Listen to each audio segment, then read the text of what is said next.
In Lebanon, supporters of two Shia movements have been fighting with anti-government protesters for the second night running. Hezbollah and Amal oppose protesters' demands for a complete overhaul of Lebanon's power-sharing system, where posts are divided on a sectarian basis. It's some of the worst violence since protests against the ruling elite began last month.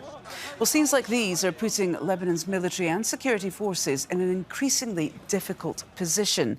They've gone to great lengths to protect anti-government protesters for more than a month now. Confronting the powerful Iran-backed Hezbollah could ruin the neutral stance the military seeks to maintain and split its ranks. The army is one of the few state institutions that enjoy wide public support.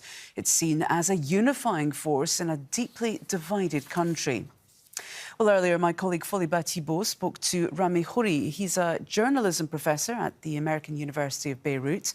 She asked him what message Hezbollah and its allies are trying to send by putting their supporters out onto the streets. So one theory is that this is a show of force just before the negotiations begin to create a new government, to maintain a certain role for them in the new government that's created.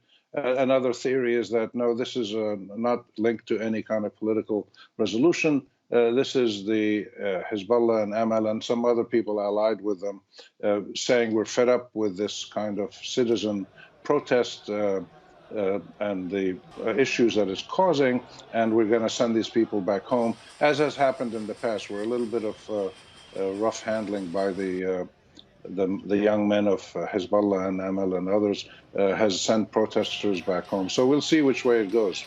Yeah, and the Lebanese army, meanwhile, finds itself in the middle of this. Can it stay neutral if the situation were to degenerate, if things were to get worse? Is there a risk that the Lebanese army could be facing off with Hezbollah's powerful forces?